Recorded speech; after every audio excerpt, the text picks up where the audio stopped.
unlocking the financial genius within you. I want to talk to you today about what I think it really takes to become wealthy in financial terms. Specifically, we're going to talk about today how to condition yourself for wealth. Because I'm going to make a statement right now that may sound like an oversimplification to you, but I have to tell you that it's true in my experience. And my experience is how to shift myself and other people's finances from struggling to absolute total abundance. And that statement is this: if you do not have enough money in your life, there is one and only one primary reason. You have not conditioned yourself for wealth. And I'm going to show you exactly how to do that in these two tapes, today and tomorrow combined. Let's start with a little understanding about money. First of all, when you talk about money, have you ever noticed what an emotionally charged issue it is for people? I mean, people usually go one extreme or the other. Either it's like real positive for them and they get real excited, or they say, yeah, I want to be able to make some money. I want to make things happen in that area. Or you see the direct opposite extreme where people literally have contempt for it as if it was something evil or suspect, something that you should avoid at almost all costs. And that usually shows up, obviously, in their lack of economic well-being. Why is it such an emotional issue for us? Well, we could spend several days just analyzing all the associations that have been attached to money throughout the years, both in religious terms as well as in business terms, all the experiences that we've had. But the truth is, money is nothing but a representation, a means to measure the exchange of value between people. So one of the questions that I've asked myself is, why do so many people fail to achieve financial abundance in a country where financial opportunity surrounds us literally at every moment? It beckons to us. And yet most of us never do that. We never create the financial abundance we deserve to have. So I asked the question, why not? Why don't people succeed financially? Out of that question, I started getting some answers on my own, but I also started getting answers by going out and modeling some of the most successful people in the world financially. People that are in the 100 million to billion-dollar class. I figured, hey, if I'm going to get some answers, these people can tell me. And I looked for people specifically in that area who have made it financially on their own. People have started with little or nothing, ideally. And by the way, there are many more than you realize. We live in a country where people can generate net worths of $100 to $500 million, starting with a little idea for a computer in their garage. Or where somebody can go to IBM as a young kid and become a billionaire by his mid-30s, in the example of Bill Gates. So there are lots of role models of unbelievable possibility. And you may say, well, that's not my goal. I can appreciate that. But these people certainly know how to create and build wealth, and more importantly, maintain it. You know, years ago, there was a book written called Think and Grow Rich, and I'm sure you've heard of it. You've probably read it as well. It's one of those very first books that I read when I first started reading personal development material. And you know, the book was based on the research done back in the early 1900s when Andrew Carnegie asked Napoleon Hill to actually make a study of what it takes to build wealth. And my own work in this area could be called Think and Grow Rich Today, because that is, in today's society, with today's distinctions and today's technology, what is today's approach to building wealth? What really makes the difference financially today? And what I found is there are certain distinctions that have not changed, because the building of wealth is fundamental. And so a big part of my research has been, what is the mindset of wealth? What does it allow certain people to not only expect it, but find a way? What I've found is that most people, even when they learn how to do things, if you don't handle what we're going to do in these next two sessions, they usually sabotage it. Because most people have what I call wealth wounds. In fact, I'm working on a chapter for a book called Wealth Wounds, the 7 reasons why most people never make it financially and how to heal those wounds. And what I want to give you is a small preview here of at least some of those basic fundamentals right here in this program so that you can begin to use those right away. So the obvious question is, what is the number one reason why most people fail financially? And the answer is so simple that it eludes most of us. It's because we associate negative things to having excess money. In fact, the word excess by itself for most people is a negative. So I wonder why we don't ever have it. The very thing I talked to you about here earlier in this program, the thing that runs our whole life, is 2 things. What are they? Anything we associate pain to, we're going to avoid, especially if it's major pain. And anything we associate pleasure to, we're going to move towards. Now, you may again say, well, Tony, what are you talking about? Of course I associate pleasure to making money. Because if I had money, then I could really have more time to be with my family. I wouldn't have to work at certain things. Or if I had money, I could give certain things that are really important to me. Or I could support a specific charity I believe in. Or, you know what, I could travel. or I could just do whatever I wanted as quick as I wanted, or I could have the ultimate wardrobe or jewelry, or I could have favorite cars or homes whenever I wanted them, or I could learn to fly or master any skill or hire the best teachers, the best coaches. Of course I want money. If you don't have it, you're right, you do want it, but not bad enough. Because while you want it, you have an approach avoidance. You also simultaneously have all the negative associations. And we alluded to these earlier. I don't know if you remember them, but I want to remind you, repetition being the mother of skill. What are some of the negative associations that people sometimes link in their subconscious mind to money that keep them from literally attracting it? Or they start to attract it, and then their brain gets scared and says, oh my God, this might lead to pain, and then sabotages it. Well, some of them are things like, in order to make it, I'm going to have to work so hard, I'll have no time to enjoy it. So why even try? Or, gosh, by the time I earn a lot of money, I'll be old and gray anyway, so why even go after it? Or, to make money, you got to be really smart, and I'm not smart enough. Or, to make money, you have to take advantage of other people, and I could never do that. Or something like, well, gosh, if I made money, I wouldn't have any time to be with my family. Or if I made a lot of money, people will start judging me. Or if I make a lot of money, well, then I'll just have to pay more taxes, and then the IRS will be after me, and then what'll happen? People usually worry about these things, and people have no money at all to start with. They knock themselves out of the game before they even get to bat. Or if I make a lot of money, I probably won't be as spiritual. I'll get sucked in. And of course, I remember reading the Bible. It said, it's easier for a camel to get through the eye of a needle than the rich man to get into heaven. And gosh, it's hard for camels to get through needles. Classic misinterpretations like that cause people to live in experiences of lack. And I don't know of any place in the world where when people feel like they're living in lack, where they feel like they don't have enough, where that encourages the highest level of the human spirit to come out on a consistent basis. Now, I might be wrong about that, but I got to tell you, wherever I see lack, I see crime in mass. Wherever I see lack, I see people trying to escape with drugs. Wherever I see lack, I see people taking advantage of other people and making it okay, justifying it by, well, I had to survive. I don't think lack brings out the best in the human spirit. I think when we have abundance, what happens is we stop focusing on ourselves and how we're going to survive, and we have enough to start focusing on who we really are, which are human beings or spirits that are here to contribute. And I think when you're in a position of trying to survive, your focus is on you. When you've learned to handle that message, when you really know you've got your act together and you don't have to worry anymore, it's much easier for people to look at how can I contribute to my fellow man.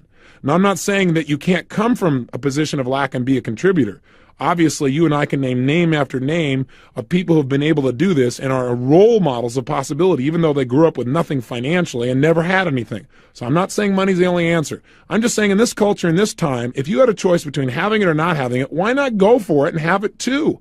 Why not use your money as a powerful tool for positive influence in the people's lives you care about as well as your own, and enjoy having it?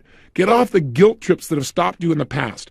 It is that sense of guilt that if you have more money than somebody else, or what if you made more money than your father?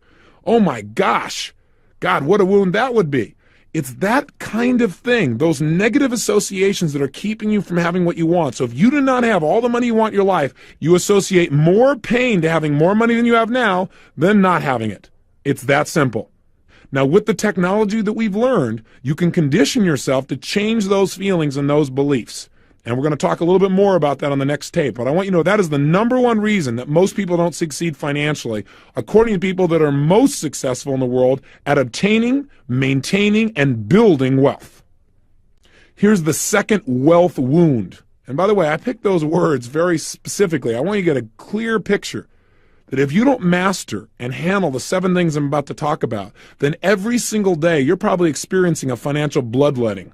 What's happening is you are experiencing the pain on an ongoing basis of wounds, things that are literally dripping out of you, your own financial well-being, and there's no excuse for it. You can handle it easily and quickly. Here's the second one. The second reason these people say, and have told me thus far, that people do not succeed financially is not only do they have negative associations to money, but even if they have okay associations, they never make having an abundance of money an absolute must. Interesting distinction. I'm not saying love money and make it your God, because that's the way to absolutely be certain that you fail in life, that you destroy everything that's valuable. But what I am saying is make it a priority so you get it handled. and make the priority not just getting by. Make the priority massive abundance and come up with a specific figure you hold yourself to. I'll give you an example. People who consistently stay at a specific weight, who are once fat but really stay thin and they don't really vary a whole lot. In modeling these people, I found that they have certain things in common. I do a whole health seminar called my Living Health Seminar.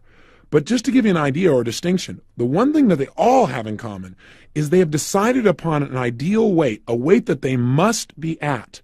And they have a specific amount they can vary, and it's usually small. Let's say 2 or 3 or 4 pounds, maximum.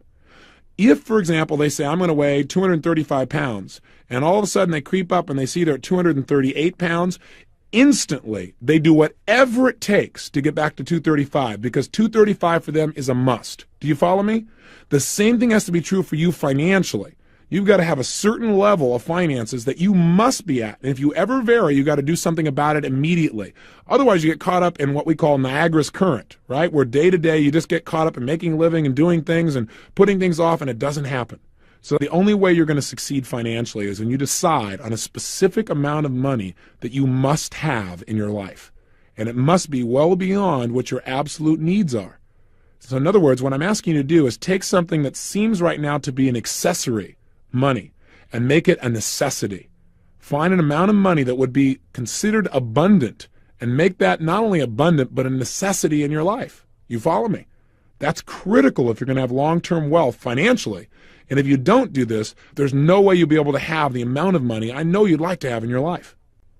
The third major wealth wound that drains most people dry financially, in fact, keeps them from ever developing a great deal of wealth in the first place, is suffering from the problem or falling into the trap of never ever developing an effective strategy on how to build wealth in the first place.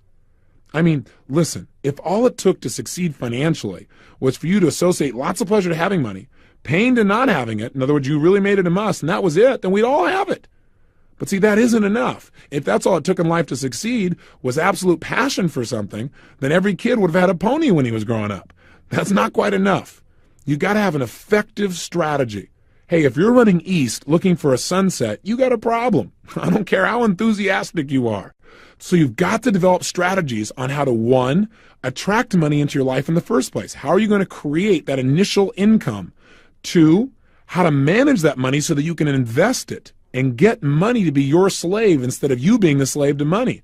In other words, get your money to make you more money. So it's not taking more of your time and physical effort, but where you literally begin to leverage yourself.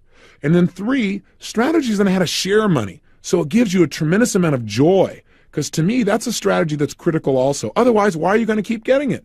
Your brain has got to link pleasure to it or it won't continue to work for it. And if you can learn to share it with people, I've found that, yes, giving yourself things is fabulous and you should do that. But if you can also share that, it'll give you even more joy. It'll give you all those pleasurable feelings you've really wanted. Those are 3 strategies that are critical. So how do we go about mastering these strategies? Where do we come up with this? I mean, we weren't taught this in school, that's for sure. No one said, hey, take Wealth Building 101. So how do we go about it? And the answer is simple. We use modeling. You remember one of the things I talked to you about earlier that has helped me to be effective in various areas of my life has been getting role models, finding people that are effective and finding out exactly what they do. That's all you have to do in this area as well. You need to find people that are successful financially and find out exactly what they do on an ongoing basis that creates that success. In other words, they aren't just lucky. In order to get this result, they're doing certain things on a daily basis, and it's a lot simpler than you can imagine. Hey, I turned my entire life around financially in less than 12 months. I was the guy in that 400 square foot bachelor apartment.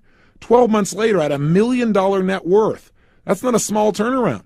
I moved from my little 400 square foot bachelor apartment to my castle. All of that came from modeling successful people financially. So there are lots of strategies. In the short few minutes that we have here, I can't obviously cover all those strategies with you in this tape. That is a study within itself. But I will tell you this. If you're interested in developing absolutely effective plans on how to start from literally zero or a small amount of investment and build significant wealth, financial abundance in your life, that's specifically what a good portion of my life has been focused on, and I've interviewed and developed the strategies and modeled the strategies of some of the most successful people in the country, and I know how to put it across simply. So if you want to know about that, please do call us because we do seminars on that specifically. And you don't have to come to our seminars. There are other people's too. There are other books. Or you don't even have to go to any seminars. You can go and meet these people directly and model them yourself. You can find people in your own neighborhood, people around you who've done extremely well, and find out exactly what they're doing that makes it work. Become like an investigator, become like a hunter, and your prey is now wealth. And what you're going to do is stalk it. You're going to study its habits. You're going to notice where it goes. Really follow this prey. And then don't kill it. Make it your pet. Take it home. Make it your friend. Take good care of this pet, and this pet will take really good care of you. Gosh, if you can make earning money and developing wealth fun, you can't believe what will happen in your life. It doesn't become your whole focus, but it becomes a part of what creates joy for you in life. And while you're doing it, by the way, you're adding value to other people's lives. Because the only way you can possibly make money is to create an exchange of energy and value for other human beings. That's the only way it can be done. And by the way, once you've really studied and you have developed a plan to develop wealth, the only thing you're going to need in addition is a good vehicle. And again, part of your plan should be how to get that vehicle, how to develop something for you so that you're earning money even while you're sleeping. How would you feel then? Instead of feeling like every day there are things you had to do just to keep up, just to support your family, just to have a certain level of lifestyle. So developing not only a plan, but the right vehicle is very, very important. And again, that's things that we teach and things you can learn on your own by modeling other people. But that is wealth wound number 3, failure to get an effective strategy for consistent wealth building. Here's wealth wound number 4. This one's pretty simple. Failure to consistently follow your plan once it gets set up. See, there are people who actually have developed a good plan. They've got some good role models. They worked really hard. They've studied finances, but they don't get themselves every single day to follow through. Like, for example, I'm sure you've heard about all the different kinds of programs where people teach people how to get rich overnight. And you know what? Some of them really would work. A lot of them don't, obviously. A lot of them are scams. But some of them really do work.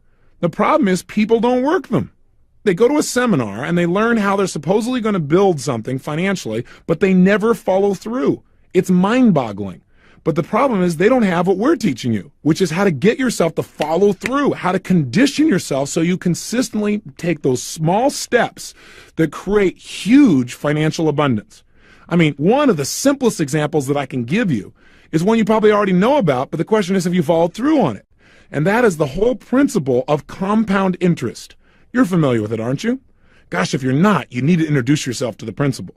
What it basically says is this: if you take a certain amount of money and you set it aside, and all you do is allow that money to continue to bring you interest, in other words, you lend it to a financial institution or make a simple investment, a very secure investment, and you get a return of, let's say, 10% or 16%. Now, by the way, when I say that to some people, they say, oh, you couldn't get a secure investment at 16%. They simply don't know the strategies. There are people whose net worths are over $100 to $500 million who will tell you that anyone, even with a very small amount of money, can earn over 20% annually on their money in a very secured way. In fact, that's part of the strategies that we teach in our money seminars.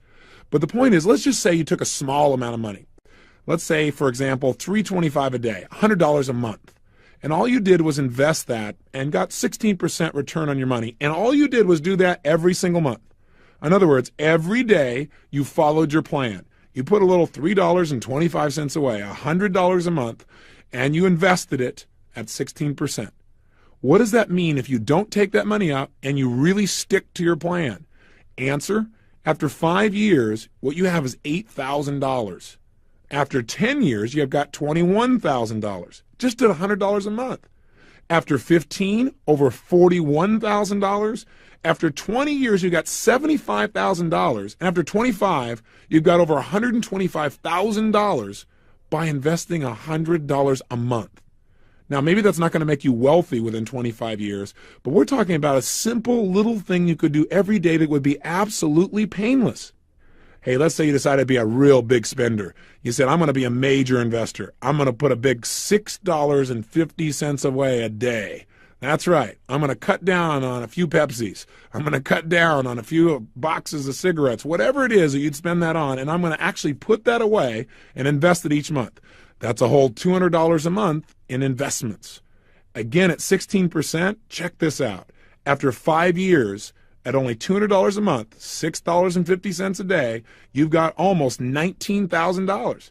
After 10 years, without touching it, simply $6.50 a day, investing it the way we would teach you to, real simply, you'd have over $60,000. After 15 years, $150,000. After 20 years, over $350,000. After 25 years, you have just under $1 million just by putting aside $650 a day. See, the biggest reason most people don't make money is not because they can't figure out how to do it, but because they don't follow through. They don't do those simple little daily things that can make them successful. And again, this is not the only way to be wealthy. This is just a nest egg. This is not learning all kinds of active strategies. This is not learning all the ways you can build wealth through additional income. This is just taking the small amount of resources that any human being can virtually get their hands on, and you can develop it. That is a major wound, not following your plan.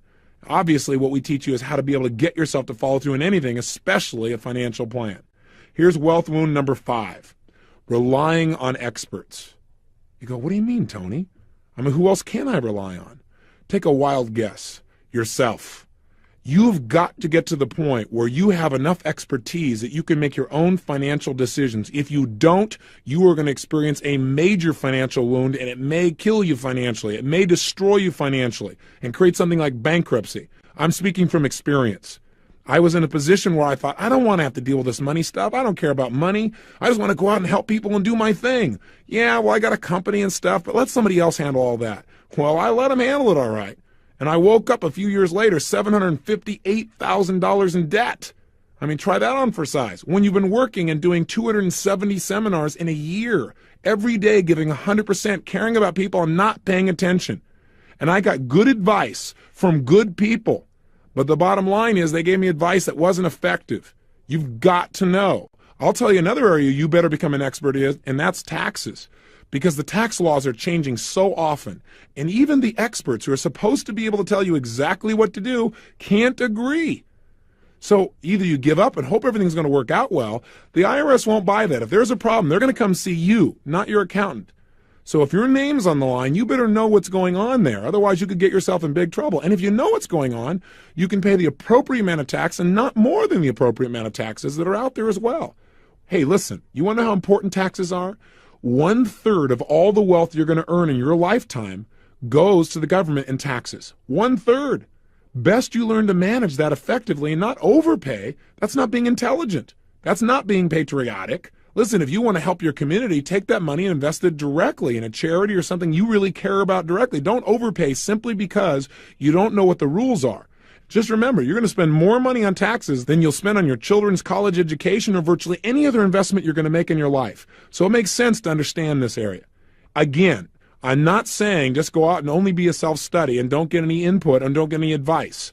I'm saying bear in mind that the decisions that you make financially are your decisions. You will pay the price or you will reap the rewards. So best you understand them.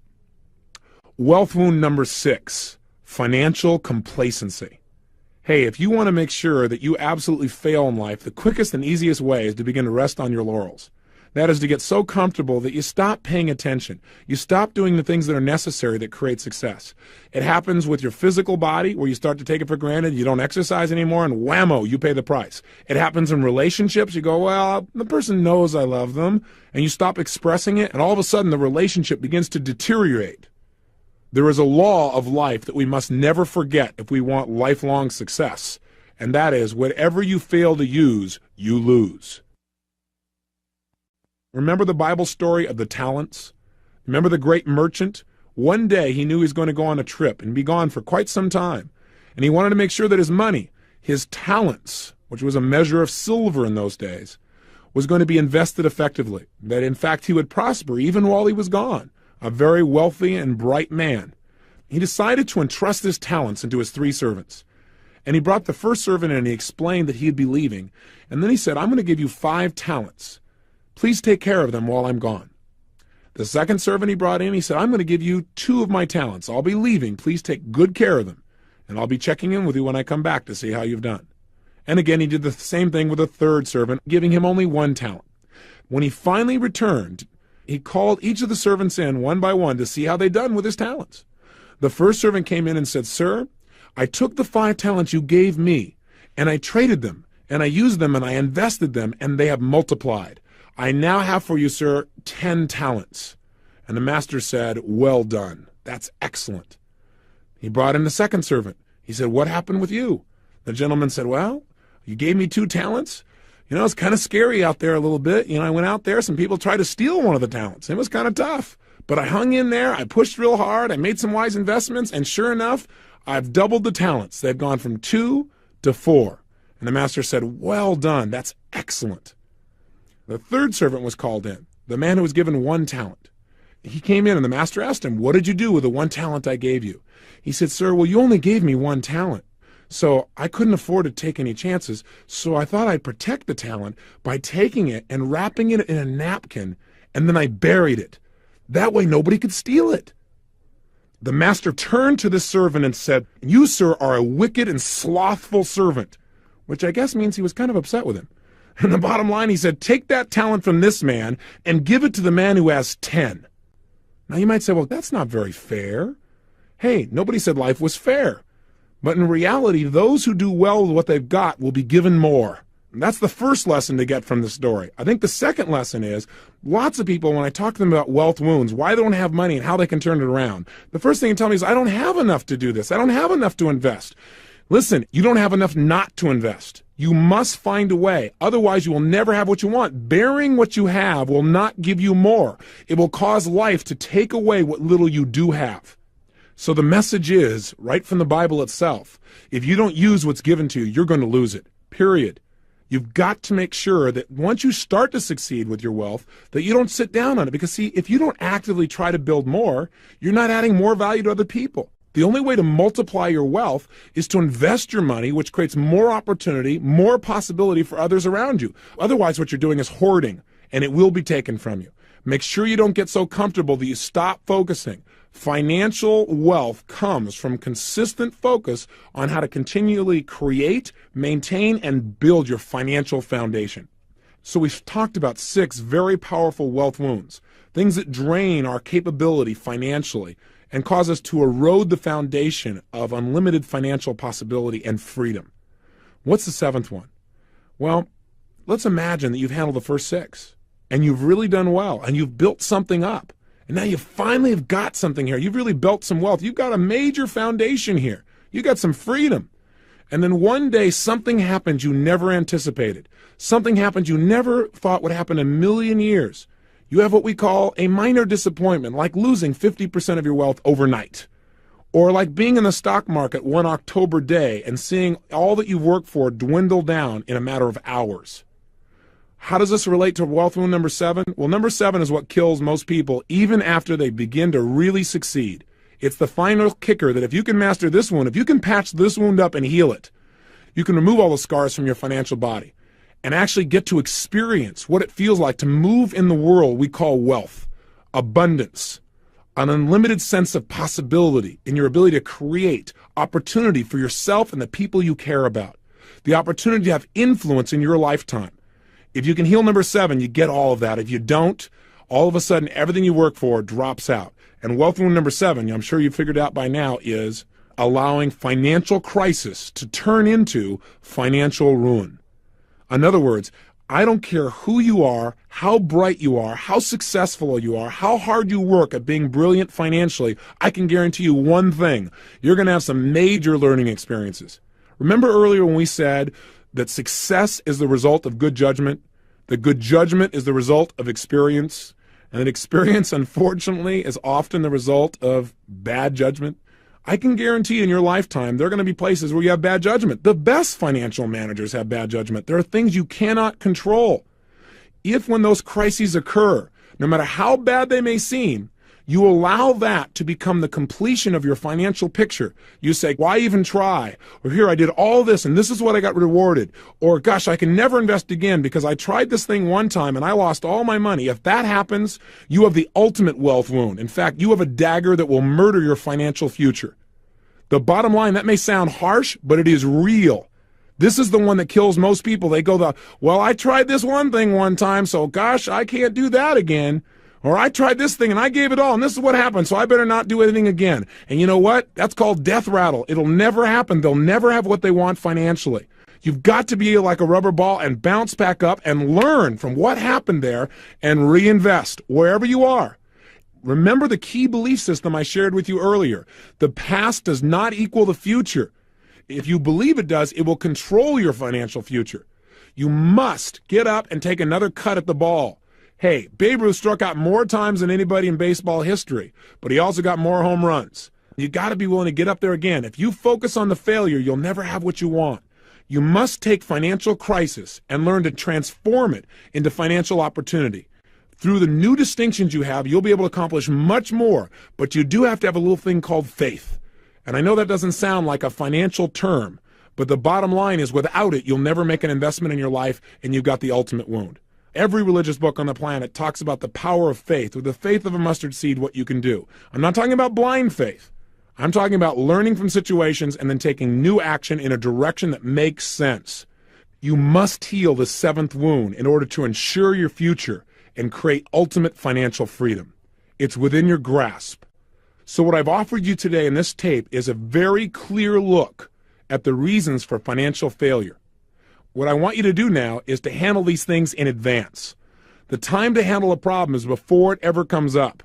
And so what I want you to do as your exercise for today is to condition yourself for wealth. How? By understanding the 7 fundamentals that make the difference between financial success or ruin. You now know them. Let's begin to implement them. I want you to take out your success journal right now, and I want you to use these 7 distinctions to give yourself a financial checkup. See if there's any place where you're wounded, where you need to heal yourself, and quick. How do you do it? Start with number 1. Ask yourself specifically, what are some of the beliefs that I have that are probably keeping me from increasing my personal wealth, from attracting financial abundance? What are the beliefs I've got about that that are probably holding me back, making me feel like, oh, God, that wouldn't be right? What are they? And identify them. Question number 2. Remember we said the reason people don't succeed, they don't make having financial abundance a must. Financial survival is a must, but not abundance. So ask yourself the question, do I have a specific amount of money that I have selected that is well beyond my bare necessities? Something that would represent massive financial abundance that I absolutely am committed to having, that I have made a must. And if not, you need to design that number and you need to get yourself to make it important enough that you will make this happen no matter what. 3, do I have an effective strategy to build my wealth and to absolutely achieve those goals and surpass them? If the answer is no, I want you to commit to do something today to find out more. Write somebody, call somebody, talk to somebody, and find out what are some initial steps you can get to master your finances. Don't put it off even one day. This is critical. 4, practice what we're talking about here. Get yourself, once you have the plan, analyze. Have you in the past gotten yourself to follow through consistently? If the answer is no, please use what you're learning here on how to get yourself to follow through, to use your personal power, and just do a little bit each day, just like we're doing here. We're taking things a little step at a time each day, but each day builds on the day before. Give yourself that benefit. Question number 5. What do you need to learn so that you can make the financial decisions in your life with good input? But what do you need to learn about taxes, etc., and actually make a list of the things you don't understand and go find someone who can give you those answers? 6. Gosh, I'm giving you a lot of work here, aren't I? I've gotten carried away here, but this is an important subject, and I want to make sure this gets handled for you because I see so many people that have such a great life, emotionally and mentally, and their family, and I see them in so much pain because they just haven't handled their money. It's so insane. You know, you've got to handle this thing. I hope I've gotten through to you on this. And if I give you a lot of homework, just do it, okay? All right. 6, just write yourself a sentence or 2 that makes it really clear why you're going to continue to follow through, even when you start to succeed, where you won't get caught up in going, well, I'm doing pretty good, where you'll keep a financial vigil. Don't do what I did. You know, I had to learn the hard way. Learn the easy way. Pay attention to your finances consistently. Don't just, get comfortable and allow things to dwindle or give up the power to somebody else. And finally, number 7, develop a belief within yourself. And when I say this as homework, I'm asking you to develop or write a belief that'll support you. But if I was going to tell you what it is for me, develop a belief within yourself that no matter whatever happens financially, that who you are personally is much bigger than anything that could ever happen to you financially, bigger than anything that could happen to our economy. You know, I know that there was a point when my whole financial world looked like it was in absolute ruins, that it was over. It looked like I was going to lose my home, my castle, after working so hard, lose the business that for me was like my child. You know, I'd given everything to. And I remember my wife and I sitting down at Christmas, right when we'd gotten some of this fabulous news that said that, you know, everyone was telling us we'd have to go bankrupt because of this unique interlude with a partner. And I remember sitting down with her and saying, you know, honey, I said, maybe this is a test. Maybe this is a test to see whether or not we've gotten hooked financially, where that's really what's most important. And I said, what's most important to me is our relationship. No matter what happens, we've got that. I mean, we've made this money and we could do it again. You know, we might have to start over, but who cares? You know, we had a lot of fun building it. We could create it again. She said, you know, you're absolutely right. And for a few minutes, we just hugged each other. We cried a little bit, we hugged each other, and then we felt incredible. And I waited a few minutes and I thought, you know, now that we know that, let's not go into financial ruin. Let's not prove it financially. As long as we really know that in our gut, let's turn this baby around. And we got on a horse and we did it. And I'm telling you, it was one of the most powerful experiences in our life of being able to absolutely take control of adversity and turn it around. So I offer you the same opportunity. Develop a belief in the core of your being that you are more than finances, clearly. As hard as I pushed you to really take care of this, equally hard, get clear that finances is not the game of life, but it's one of them. And the reason I stressed it strongly with enthusiasm is because I think it's the one that most people concentrate on least and creates the most amount of pain. Because getting in a relationship, most of us figure out how to deal with. Getting a chance to handle our physical body, there are a zillion books on dieting, everybody's trying one next week. But how many people really spend the same amount of focus on their finances? We know the answer. Again, 95% of the United States at age 65 is either dead broke or dead. You don't want to be one of these people. So let's make sure that this is a brand new beginning for you. Let's make sure that today you take some new action. And one more thing I don't want to leave out, and that is one of the greatest ways to become wealthy instantaneously is to understand the essence of real wealth. And that is, I had the privilege of interviewing Sir John Templeton several times, and he's obviously been a facilitator at Financial Mastery. And I asked him, what does it take to be wealthy? And John's response was, gratitude. I thought, wow. He said, yes, Tony. He said, think about it. How many people you know who have an immense amount of money, but they're emotionally poor? They live in worry. They live in fear. They're angry all the time. He said, when you are grateful, it doesn't matter how much money you have. When you're grateful, you're rich. And no matter how much money you have, when you're not grateful, you're poor. I thought, how true. And so let me tell you a way that I use to keep that gratitude, because I have the unique privilege in my life now where I don't ever have to work another day of my life. It's an amazing feeling. So that you only do things because you're passionate about them, because you love them, because it taps into your 6 human needs. You start to feel like you can really contribute and grow and make a difference. Because I had the experience very young of the stress of not doing well financially for my family. I'm talking about when I was a child. And we had a Thanksgiving where someone came and delivered food to our home. And my father was upset by it because he felt insulted. But I'll tell you what came out of it for me was unbelievable gratitude and the desire to give something back. And it's a big part of what's driven me ever since. And so one of the things I started doing when I was 18, I didn't really have any money, but I said, I want to give back. So I went out on Thanksgiving. Instead of just eating turkey, I just said what I'd do is I would go out and I would be grateful. And the way to do that for me was Thanksgiving was to give thanks, to actually give back to others. So I went and fed 3 families. Actually, I had 2 families the first Thanksgiving, and then it became 3 for several years. And I went as the delivery boy, so I wouldn't be insulting to them.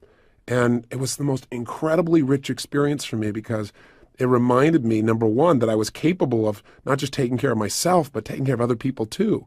It reminded me of what the best parts of me were, and it made my life feel like it came full circle. And that's grown, as you might guess, over the years as I became more successful. I got my friends involved, and then many years ago I created the Anthony Robbins Foundation, and now we feed 125,000 people in 65 cities in the United States and Canada, and now there are programs overseas as well. So my point is, I want to invite you, no matter how tough a situation you think you're in, remember someone else is doing worse. Someone's in a tougher place. Your worst nightmare financially is someone else's greatest dream, especially if you travel to other countries in the world. So one great way to change your financial consciousness, if you would, to change this old patterns, these old associations, is go do something. Go do something in the next 3 or 4 days for someone you don't know. Go do something where you give, even if you feel like you got nothing to give. Give of your time, give of your energy, give of your money. Because when you do that, you teach your brain that there's more than enough. And that'll start to make you feel grateful. It'll make you feel like you're contributing. And that'll make as big a change as any other form of neuroassociative work you could ever go about. So really, don't just think about this. Go do it. Go do something. Either go and work just for an hour at an old folks' home, or go and talk to somebody who wants a friend, or go and commit a small amount of money, no matter how tiny you think it is, and make a difference to something you believe in. Or take your kids and go down to the shelter and just spend an hour feeding people. Do something good. And I think you'll begin to feel like, hey, I deserve to do well. And I'll tell you one other belief I have, one final one. I used to struggle so much with doing well financially, and I'd sabotage it and so forth, till one day I thought, you know what? Receiving is evidence you've given consistently. If you're receiving a lot, it's not luck. It's sowing and reaping. And if you keep sowing good seeds, you're going to reap. But you know what? Sometimes you sow good seeds, but because of your mentality of mixed associations, you basically don't reap. You just let the new fruit, the new value, the new benefits are available to you. You don't notice them, so they die on the vine. You've got to make this change. When you do, your life not only will change, but all the people around you that you can touch can change. Because you remember something. You cannot give that which you do not have. You can't give money if you don't have it. You can't give time if you don't have it.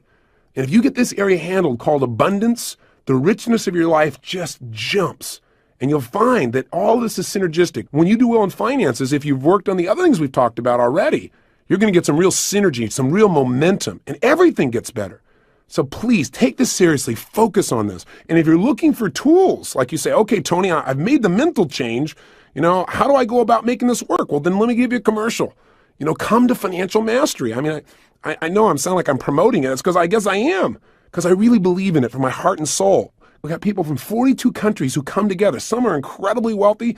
Some have to borrow the money to come to the program. But we spend 6 days together, day and night. And we not only change our mental consciousness around money, we show you flat how to earn more than you ever have in your life. And then how to keep it. And then how to invest it. And then how to enjoy it. You go, teach me the first ones, Tony. I can figure out the last one, right? But really how to enjoy it by giving and using it effectively, and how to protect it. So in this litigious society, somebody doesn't come and take what you've earned. And how to create a plan from wherever you are today to where you're truly financially independent, where you never have to think about money again, where you don't ever work a day of your life except because you want to, not because you have to. And that's really what we teach there. So I haven't held anything back on this tape, as you probably have noticed. But I want to plant that seed because there's nothing like spending 6 days and nights with 29 multimillionaires and a billionaire and have them tell you how you do it. Because, they show you, see, man, if that guy can do this, if I can see this guy over here who started with zero in a trash can and he built Hawaiian Tropics and they're doing hundreds of $millions a year and he didn't have any business background and any training, just like me, maybe I can make enough to pay my lousy bills. Right? Maybe I could have more money instead of more month at the end of the money, Maybe I could make a shift in that area of my life. And I just want you to have that. So whether you get it from me or somewhere else, get it. And if you're looking for investment advice, there's so many choices around. I'll tell you who we bring to Financial Mastery. Sir John Templeton, Peter Lynch, the best in the world. But I'll tell you who else we bring. We bring the Beardstown ladies. Have you heard about them? They're these grandmas. They're in their 60s and 70s. They come from Beardstown, Ohio, and they formed a little investment club. And together, over the last decade, they have a larger return on investment than most investment advisors, most financial traders in the whole world. They've averaged 25% over the last 10 years. Can you imagine? But what's so cool about them is they come in and instead of just, you can go read their book, but at the seminar, what we do is they come in and they become like our grandmas. We adopt them, they adopt us, and I say, now, how do we do this? Walk us through it. Let's actually investigate like a company nearby. And we do a field trip and we actually look at the company and they show you exactly what they do. And we all do it together. And what's really neat is like one of them gets up and says, now let me explain to you why investing is so much easier and so much more fun than knitting. Right? And she goes, no, really, it's much easier. Let me show you how. It is so cool. So, and then you leave with your own computerized plan of how to achieve your goals based on your goals, not what someone else has laid out for you. So anyway, I'm giving you a bit of a commercial here, but all I'm trying to say to you is two things. Get a plan. If not with me, get a plan somewhere. Change your associations. And one of the most powerful ways to do that, besides everything else we've talked about, is contribute. Go do something for other people. Just prove to yourself there's more than enough. That's what changes people's lives. And by the way, if you say, well, I don't have the money to help somebody else. Bull. I'll tell you how I got to meet my wife. She was in an audience where I was doing a, quote, free guest event. This is back in the early days of my career.